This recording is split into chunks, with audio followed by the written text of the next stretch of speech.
Let's say a man was elected into power, and he won that election by an unknown number of votes. If you think I just made this up, well, in 1868, Powell Clayton was elected unopposed with an unknown number of votes. After that, Powell Clayton wanted to be a senator, so he would nominate his successor, but under the guise that the new man up would run things as told. This would start the chain reaction to an almost interstate war in Little Rock, Arkansas, between, at the time, two elected governors. Welcome back to the SWADE Pro Show. Again, we have Miss Amy with us, Miss Arkansas Amy. Today we are going to talk about the Brooks-Baxter War that did occur in 1873 in the streets of Little Rock. This is something that a lot of people don't know a lot about. The start of our story starts with what we now call the Old State House in downtown Little Rock. Okay. Now, when Arkansas became a state in 1836, that was our state house. That was our first state capital after statehood. So at that time, they just called it the State House or the Capitol. And this is the background for much of this story, this building, the building that still stands there today and still has some of the scars from this war or battle or whatever you want to call it. But I wanted to read a little bit about the Old State House in case people don't really realize what it is. The Old State House has been a state capitol since 1836 until the new capitol was occupied in 1911. Now, the new state capitol is what we all know, which is down on Capitol with the big dome. That's what we call the new state capitol, and it opened in 1911. The structure of the Old State House was also the Confederate seat of government when we were a Confederate state during the Civil War from 1861 to 1863. So Arkansas did leave the Union, and we did become a Confederate state. So the Old State House was also the seat of government then. Early in 1864, it became the headquarters for the Loyalist government, which that would have been the government of Abraham Lincoln, okay? 1864. After 1911, when we moved to the new building, the building went through a lot of different changes. At one time, it was used by the University of Arkansas Medical School. Nurses were trained there. At the Capitol. At the Old State House, yes. Right, State House, yeah. And had classrooms and everything there. And in the building, there is still some remnants of that you can see. Yeah. Wow. There's pictures of them cutting up cadavers and all that stuff. It was used as a medical school. State buildings like that, you don't think about like a hospital. No. That's a multi-use. That's pretty cool. Multi-use, yes, because it's a beautiful building. It has granite floors that are original. It's very original inside. Originally, it was 3 buildings when it was first built, but now they do connect. But at the time of this particular incident, it was still 3 separate buildings, but it was all right there. And many people don't know. Well, I say people don't know, but I think a lot of people might know. If you're going down the Arkansas River and you look over and you see the back of the Arkansas State House, the Old State House, if you look at it carefully, you'll realize that was the front door of the State House when it was built in 1836. That makes sense because it's access from the river. From the river, yes. And when you said it was behind, I was like, I don't know about that. Yeah, and Markham was just a dirt road. It wasn't downtown Little Rock at the time. So, because we'd only had the first 14 white men came to the shores of Little Rock just in 1821. So by 1836, we were still very dirt roads and everything downtown. So that was the front door when it was originally built. Of course, now we all know the Greek Revival look at the back with the columns and the state seal and all that good stuff. That came very quickly. And it was also taken over when Little Rock fell to the Union. The Union set up their headquarters in it. So the building has a lot of history. And one of my favorite things about it is when we were voting to leave the Union and become Confederate instead of Union, it was a vote that took many different votes, many different times they voted on this because one man, Mr. Isaac Murphy, was a senator from up near Fayetteville, and he would not say, yes, I think we should be a Confederate. Oh. He just kept, and they so needed it was a to close be, vote. They needed to be unanimous, yes. And so if you ever go into the top of the old State House, you can go into the old Senate floor, the old House floor there. And what's very, very interesting about it, they used to show a film about it, but I'll just give you a little bit of what happened. Yeah. While this was being voted on, of course, it was just men on the floor of the House. And there was a balcony, and there still is a balcony there, that if you were a woman or a child or an African-American slave or something, you could come on the balcony and watch it, but you had no right to vote. So there was a lady named Miss Trapnell who her husband had been a senator. He had died like 2 or 3 weeks before this vote. Well, she knew that her husband would have stood with Isaac Murphy, and that would have been 2 votes. So there was no way that she could say, my husband's gone now, but I know he would have voted us to stay out of the Confederacy. And so there's a story that says when they were doing the vote, the only way she could show her opinion on this was she threw roses at the feet of Isaac Murphy off the balcony. And that showed that Miss Trapnell wanted people to know that her husband, what his side of it was, and that he agreed with Isaac Murphy. Oh, wow. So one person who had lived another month may have changed the whole history of Arkansas. So that's a cool story. So anyway, so you could visit the State House. I need to get out more, so you can visit this. Yes. Oh, yes. You can go up.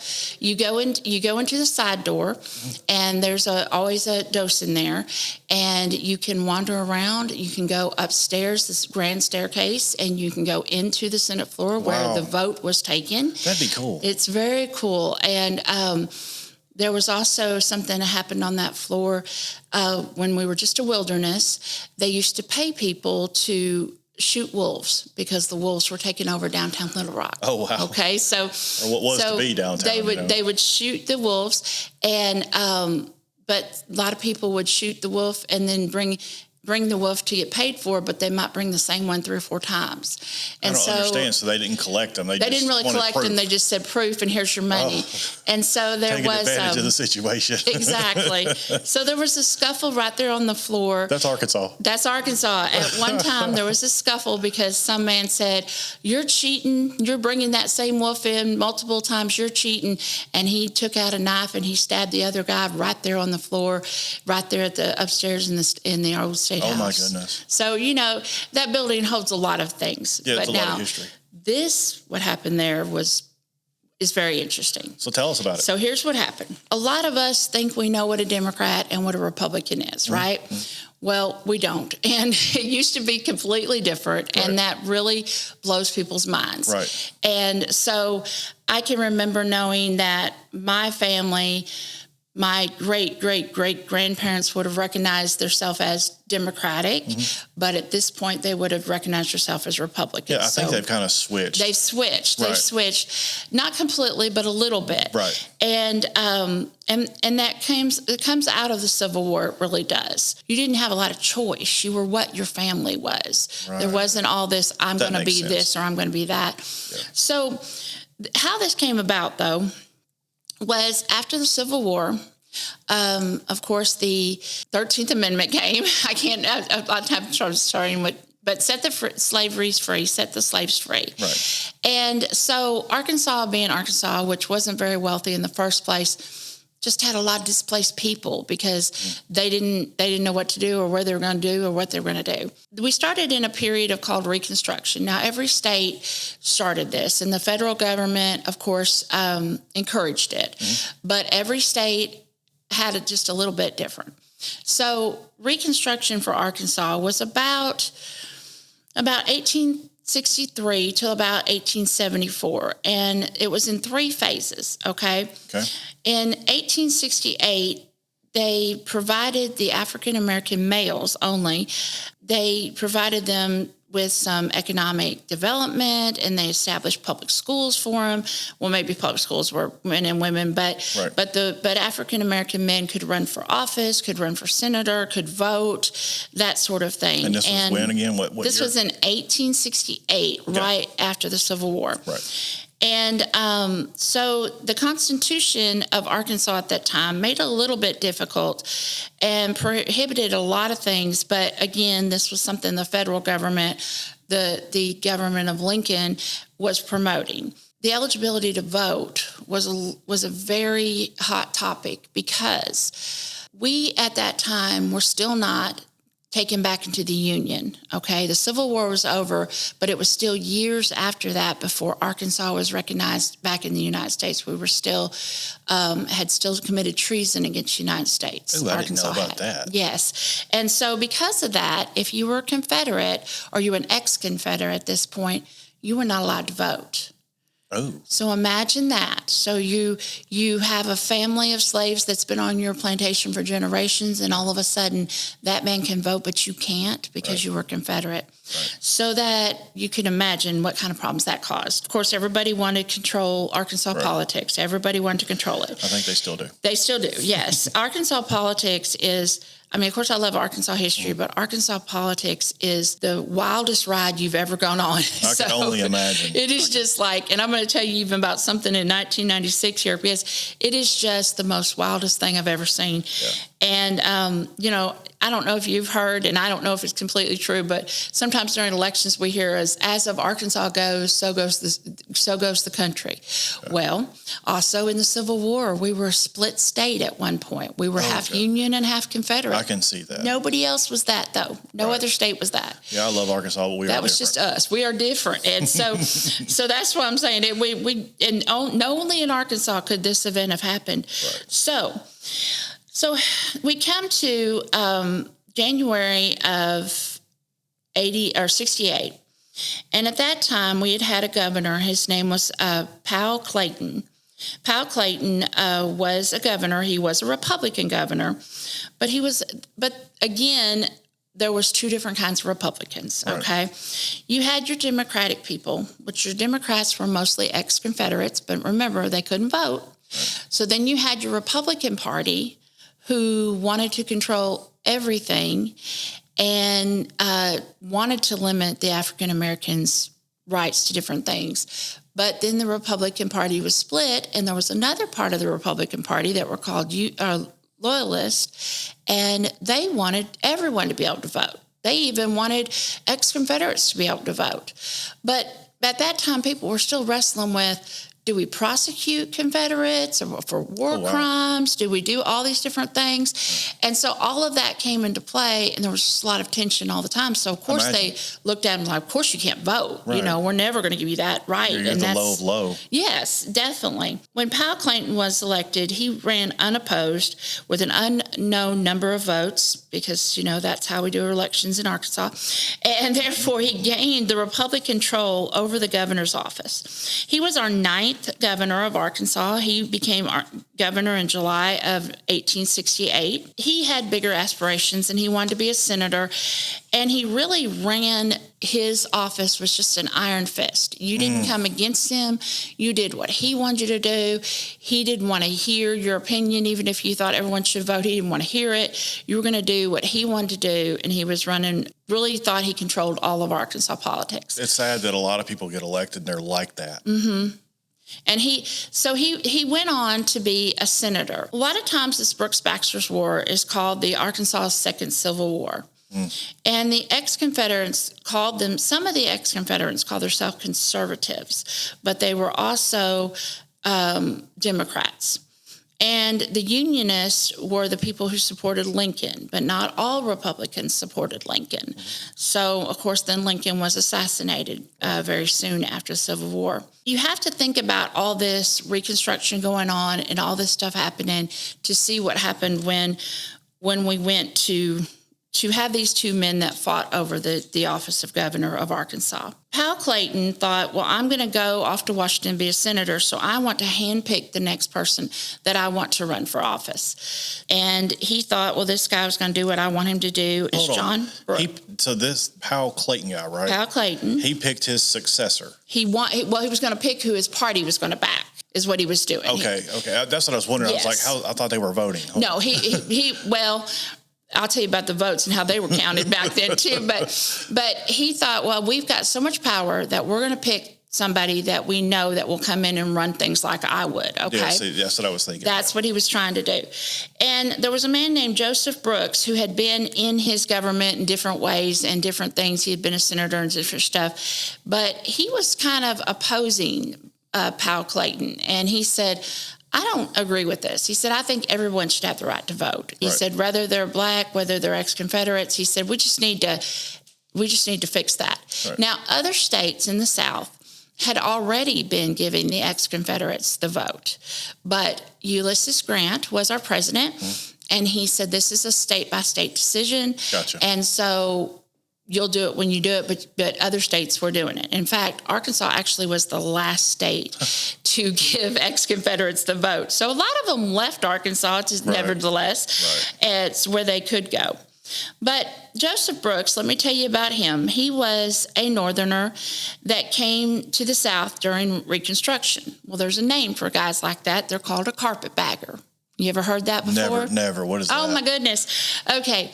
If you've ever thought of the old suitcase that kind of looks like carpet, but it has leather straps on it, and it's just a bag you carry, kind of like a big doctor's bag shape, but it looks like carpet. Well, because they were made of carpet. So Northerners who were in the North said, you know what, the South doesn't have any. The South is broke. There's no money. There's nobody to do anything. There's no labor. So people that left everything in the North and put all they had in this little carpet bag is what they called it, and came to the South to make money off really what had happened. That's what I was thinking. That's what, People, opportunists. Opportunists, that's what he was. And he was a Northerner, and he came during Southern Reconstruction. So Which he is was still called, the phase one, correct? Yes, so he was called a carpetbagger. He was also a former minister. He had been a minister to black residents, to a black regiment of Union soldiers during the Civil War. But he spoke really loud because he was a minister, so he was used to preaching. And so when he spoke very loud. And so he was very intimidating as far as he would come down and just talk anybody to anything because he just had an overpowering voice. So when he got involved in politics, of course, Clayton thought he was going to do what he wanted him to do, but then he said, no, I don't think I'm going to. So he went out and started almost preaching the gospel of everybody needs to vote, And people said that his voice was so loud and that he was so overbearing that he was as loud as a Burnell tail bull. I don't know what a Burnell tail bull or how loud they are, but that's what he called them. So Burnell tails is what they called his followers. They called him Burnell tails. Yeah. And so I did look up a picture. It just looks like a regular bull, but I guess he's loud. I guess so. But so he was just really a charismatic, got everybody fired up kind of guy. So Brooks was the most powerful person in the Republican Party besides Clayton. He had helped Clayton get elected. So, of course, Clayton thought he was going to do what he wanted to. And what Clayton's whole mission was to make sure we could hold back the Democratic Party as long as possible. As soon as you give the ex-Confederates the right to vote, then the Democratic Party was going to be on the same stage as the Republican Party, and he didn't like that because he was in charge of everything. So, but Brooks didn't think that was right. He wanted universal vote for everything. So Clayton said, well, we're not picking you to represent our party. We're not going to do that. He said, we're going to pick somebody else that I know will support our party even though you've been in it. Yeah, but I mean, honestly, the second guy, I can't remember his name, Clayton Poole, he was not right. I mean, everybody, if everybody gets a chance, everybody gets a chance. That's right. It's not just, I'm going to handpick this guy up here and he's going to carry it on my way. Yes. That's not right. No, it's not right. But that's the Arkansas buddy system. That's Arkansas politics. You can open up any history book and read that kind of thing. Yeah. But anyway, so as he was going on to the Senate, he did pick a candidate. He picked Elijah Baxter. Now, Elijah Baxter was also had a name. He wasn't a carpetbagger, but he was a scallywagger. And a scallywagger, by definition, you can look these up, he is a Southerner that supports Reconstruction. Okay. So if you support Reconstruction, then you support the African-American being able to vote, being able to have their own land, being able to be elected to office and all that. Right. So Southerners were like, oh, you're a scallywagger. They had to have a name for him because they were just so taken aback that they weren't just, appalled at people trying to better themselves. And things were different back then. People's mindset was different too. Completely. So it's like looking in the rearview mirror. Of course, I would have done this differently. Yes. Knowing what I know now, but back then the mindset was different, unfortunately. And you got to remember, it's not even 10 years away from the Civil War. So these guys had, all of them, Confederate, Union, everybody just went through hell. Mm-hmm. And so many people died in so many tragic ways that it's just unspeakable. Yeah. So everybody was just a little still in shock about that. And there was a lot of African-American troops that also went through it just as much as everyone else. But Baxter, being a scallywag, he so much did not want to be a Confederate soldier that back when the Civil War, when we had decided that we were going to be a Confederate state, he actually left Batesville. He lived in Batesville. He actually ran away from Batesville to Missouri because Missouri was a Union state. He joined the Union Army up in Missouri, but people tracked him down from Arkansas. They captured him. They brought him back, and they put him in prison because he was committed treason against the Confederacy. So he was in prison. And then while he was in prison and not on the Confederate Army, he did not receive any punishment when the Union came in and Little Rock fell to the Union in 1863. Because even though the Union won and all of that, there was a lot of persecution. If you had been a Union soldier and you were in Arkansas or you were in the South, they were going to make you pay for it. But he could actually say, I was in prison. I had nothing to do with that. They captured me, they brought him to a prison camp outside of Little Rock, kind of over, there was a prison camp kind of over by the airport in Little Rock, out that way, out Scotch. It might have been a blessing in disguise is what you're saying. Exactly, and that's how he kind of looked at it. So he was a clean and upfront candidate for governor. He was a Republican, and he said, sure, I'll do what you want me to do. And so they have an election. And because most people couldn't vote, they thought, well, it'd be, people that can vote will vote for we'll vote for Baxter. I'm sorry. And so it was so strange, the election, because Baxter was on the side of who was already in the power of government. Right. Well, they were also the people that counted the votes for the election. Oh, that's Arkansas politics. That's it, yeah. So if you go back and look at the records from this election, you can look at counties that may have only had 500 or 600 people in there, but every single vote was for Baxter. Not one person in the whole county voted for Brooks. Goodness. So they didn't even try to hide it. They're just write down, okay, everybody here voted for him. Mm-hmm. And so Brooks was calling fraud from the get-go. He said, that cannot be right. And so Brooks was trying to sue him personally. He was trying to get the state of Arkansas to recount the votes and all this stuff, and it just wasn't really going very far. Goodness gracious. So Baxter took office. This was a closed election in November of 1872. When it was over and Baxter had won by just under 3,000 votes, because he was the controlling candidate they counted all the votes, and many people talked about how it was fraud, but there wasn't anything they could do about it. Brooks kept gathering supporters saying, we know this is fraud, but there wasn't a lot he could do about it. And so Baxter took the office. And when I say he took the office, he walked into the old State House. He went to the south side of the State House. He went to the governor's office, and he sat in the chair. And that's where he was. That's where he conducted business every day. And he actually took the office. Wow. It was very, very literate. And And Clayton was a senator in Washington, thought everything's going good, everything's great. But what happened shortly after he became governor? Still, Brooks was trying to do something legal, but Baxter got in there and he thought, I think I'm reconsidering my position. He said, I kind of think everybody should be able to vote. And I kind of think we don't need to be doing these things. Oh, my goodness. The regular, straight-laced Republicans were just, oh, my goodness, we cannot believe you're acting like this. We can't believe you're doing this. So Baxter was turning into more of a Democrat, and the Republicans were losing their power, and Baxter was making people really mad that they had put him in office. Well, during that time, Brooks was still behind the scenes. Brooks was really saying whatever he wanted. He was saying whatever he could say to try to get the election overturned. So he didn't have a lot of luck with the federal government. So on April 15th, 1874, this whatever you want to call it began. And there you go.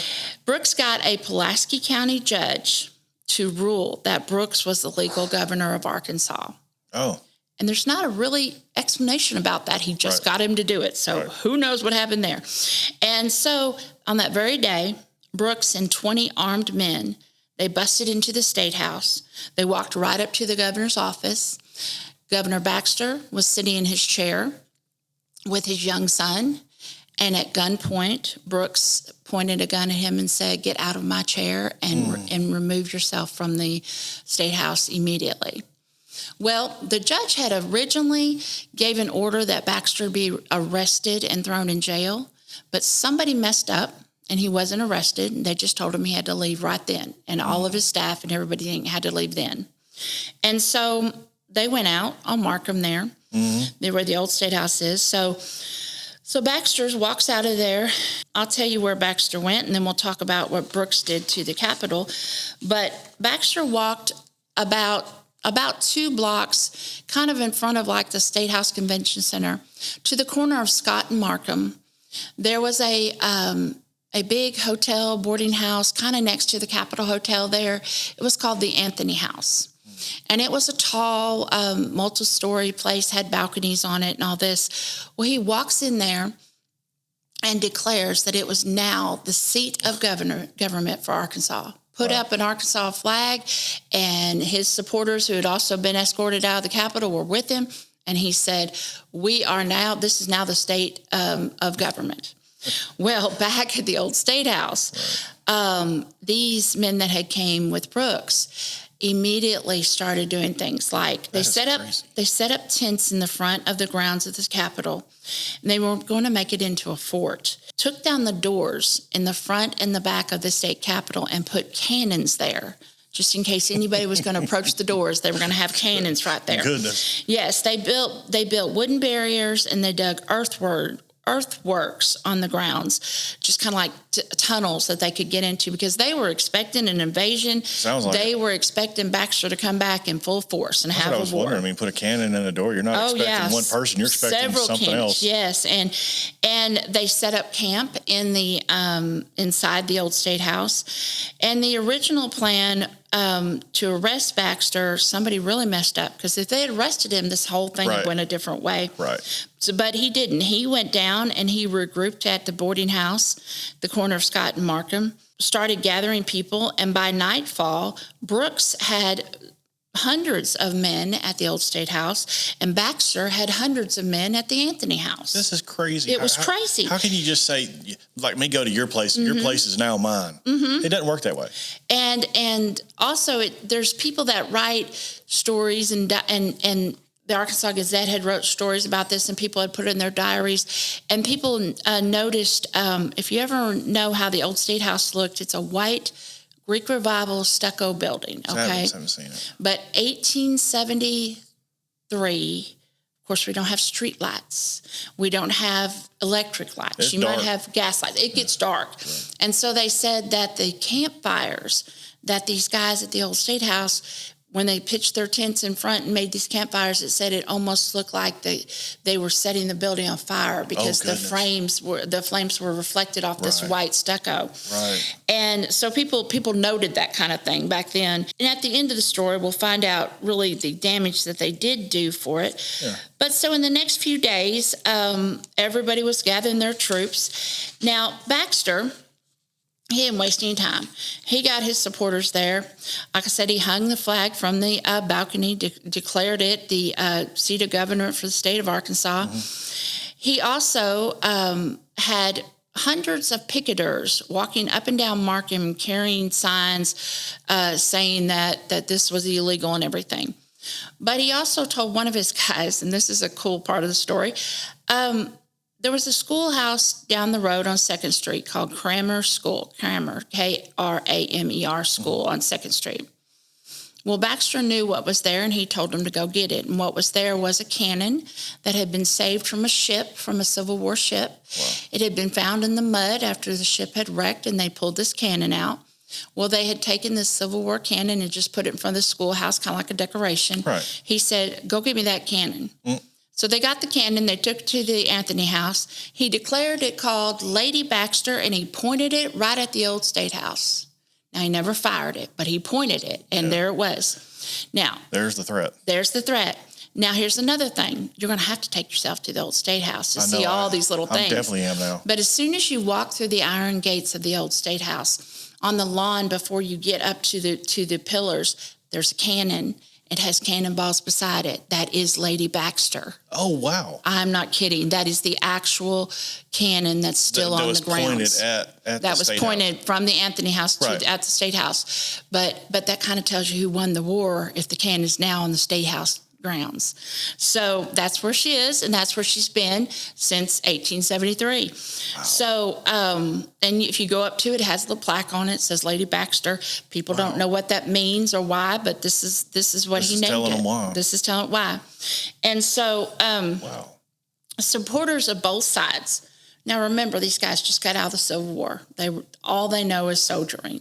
So they all just reverted back to soldiering. Mm-hmm. They started lining up and doing drills up and down Markham, both sides. And so both sides also contacted President Grant and said, come solve this for us. Right. Well, Grant was like, oh, none of that. Y'all got to fix yourself. That's a state problem. Yes, state problem. He didn't want to be involved in it. But he was afraid that somebody was really going to get hurt. So he did dispatch some federal troops that stood between the two troops as they were marching or doing drills or whatever they were doing up and down Markham. And if you think about it, that's just hilarious. But everybody was playing soldier, and and they was all just a big threat and a big show of force. What about Clayton Poole? Where's he at? Now, Clayton Poole is in Washington. Yeah, but what's he doing? Well, he is trying to get the president. He has the ear of the president in Washington saying, you have got to get involved. You have got to declare that Baxter, Baxter's the legal candidate still. That's what he wanted him to do. So we're not even talking about who's been elected yet. These are just candidates. No, they were elected. Okay. They were elected. Baxter was elected. Okay. But Baxter, again, I told you, he kind of switched sides. But Clayton didn't have enough support to just switch over to Brooks. Right. So even though Brooks wanted him to, because Brooks was like, well, now look, this guy's changed sides, but if you want me to change sides, I'll change sides and be on your side if you'll let me be governor. Okay, that's kind of how that was going. But, and Powell Clayton was like, well, that might be a good idea, but he didn't have enough support in Arkansas to do that. So, but he was trying to get the president to make this decision. The president was afraid that there would be bloodshed. So because men from all over the state, as this kept going on for day after day, men from all over the state were coming to join this battle. So imagine if you own a business or a bar or something down on Markham, downtown Little Rock, you think you're right in the heart of it and you are right in it. I mean, and they said that there was people even camping in the street because there wasn't enough place for them to camp. So Brooks' side, because Brooke was a Northerner, and because Brooks was for everybody had the right to vote, he had claimed that. So his side was mainly free black men and Northerners. Baxter's side was mainly the ex-Confederates and some black soldiers, because the ex-Confederates were like, they're the ones that really talked him into changing that. So they're like, look, we're going to support you getting back in governor, getting back in your office if you then give us the right to vote, give us the right. So he had a lot of that. So Baxter would stand on the balcony of the Anthony House and he would address his troops. His followers, yes. And so during one of these addresses at night, and this went on, they said the activity was day and night. And so during one of his addresses off the balcony, somebody got happy and shots in the air. Shots were fired. And a stray bullet hit a man that was also standing in the window of the Anthony House and killed him. So he was really the first The first casualty. And also a chambermaid at the hotel, we're not sure what she was doing, but she fell off the second story balcony. She broke her leg during some of the chaos in the street. At another time in the street, when this was going on, 2 black men were also shot by stray gunfire. One was shot in the wrist and one was shot in the buttocks. That's how history records it. The streets of Little Rock took on an atmosphere of a rally at many times. There was a brass band that came from Pine Bluff, and you could hear them playing at all times. I guess that would be just to keep the morale Just keep everybody going.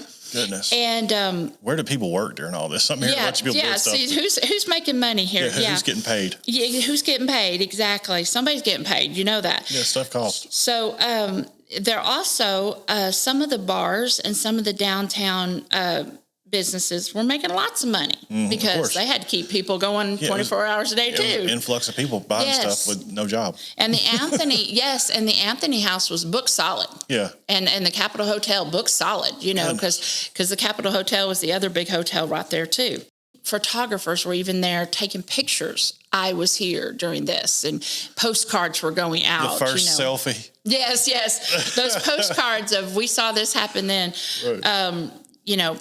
People used to take pictures of horrible things in history and make a postcard out of them. Yeah, we've talked about that before. Yeah. So finally, after partying for about a month, not partying, but all this tension and this drama for exactly a month, finally the Governor Grant, or the President Grant, declared, look, Baxter's the governor. He won the election, and he ordered the troops to disband both parties and to put things right. And so he ordered the federal troops to take control of the situation. So on May 15th, a month to the day, the president declared that Baxter was governor and that Brooks had to leave the State House. So Baxter didn't return to the old State House, or the State House at that time, until May 19th. And the story that he recalls is Baxter returned to the State House. He found it in a mess. First, the smell was overwhelming. I'm sure. There was up to 800 men that had lived in the State House this month. Oh, goodness. Up to 800 men at one time. And the grounds were practically destroyed. There was also, I left out a part. When Brooks took over the State House, they also took over the State Armory. So all the guns and everything that were in the State Armory, that's what they were using. That's what Brooks's people were using, is those guns. So when they were ordered to leave, they just dropped the guns where they were and left them. So there was guns abandoned everywhere. He walked straight through the mess and straight through everything, walked right back up to his office, and it is recorded, the first thing he did was take his chair and sit back right where he had sat when this all started. So as they inspected, it took weeks, they said, to clean up the mess and everything, just from human waste and from all it being so close together. The worst room was the State Library. The soldiers had used books and stacked them up as dining room tables. They'd used genealogy survey maps as tablecloths. The whole place smelled as filth. They had thrown books across the room. They had used books that looked like as pillows. People had been everywhere. Because they were in this cramped condition for even that little bit of time, it caused them to have an outbreak of measles and smallpox. Yeah, I was wondering about that. So, you put all these people in one room. It's like a petri dish. Yes. And so during that month of this occupation, they had this outbreak of measles and smallpox in the old State House. And so as people died from that, they would try to get the bodies out of there, which, how far are you going to go? You got people picketing on the street. Right. And Brooks also tried to get a makeshift hospital set up down the street to help these guys. But then, so those are kind of some more casualties from this war. Right. They would have not had that if they hadn't all been living up there. And so many of Brooks' men died from this and not from other things. 101 guns were fired in celebration that it was over. And they also fired Lady Baxter, the cannon. Mm-hmm. They said they fired so many guns, and when the cannon went off, that windows broke up and down Markham Street of businesses and homes. the Brooks-Baxter War, of course, was a tragic part of Arkansas history that really did not need to happen. It didn't accomplish anything. It didn't really need to happen. And the only thing that it really accomplished, in my opinion, the end of this was Clayton Powell. His first name is Powell. Oh. Powell Clayton was working very hard to keep the Democrats down. And all this really did was accelerate them to power. Right. Because they did end up getting the vote. This also ended the period of Reconstruction in Arkansas. Okay. And the Southern Democrats took over control very quickly. And these Southern Democrats, ex-Confederates, were the plantation owners that had been destroyed. They had been the slave owners. This were the white Southern South that had been destroyed during the Civil War. That's who these Democrats were. Again, it's not a Democrat like you think of today. Right. It's a different party. So really, if the guys had just worked together, they may have been able to keep control of that for a little longer. But also, when Arkansas finally did, at the end of this, give the vote to ex-Confederates, they were the last state in the United States to do that. Sure. Every other Southern state had already given them the right to vote. And Arkansas, being controlled by these powerful Republicans, were holding out. Right. So I do this all the time. Everybody's like, well, what do you do for fun? I do this. This is what I do for fun. So, you know. But my email is, I will tell you, my email is Arkansas, all spelled out, AMY, just Arkansas Amy, no dot or anything, just Arkansas Amy at outlook.com. And so if anyone ever has a specific question or they've tried to research this and they just can't find something, I can help. I'm a regular at the Arkansas Archives. I do work for the Department of Heritage. Sometimes we have things that other people don't have. And so I'd love to help anybody who has a classroom. I've talked to a lot of classrooms. I go in and show different artifacts and stuff with classes. I've done a lot of that. So anything that anybody really just would like me to come and share some Arkansas history with them, I have no problem doing that. Awesome. So, well, I'm going to say thank you to Mr. Bill Hope and his building for letting us use his building, Titan Construction. Yes. Thank you so much. If you guys listening need anything in the Little Rock area from construction, check out Mr. Bill. And that's all I got. So I will be in touch. All right. Thank you.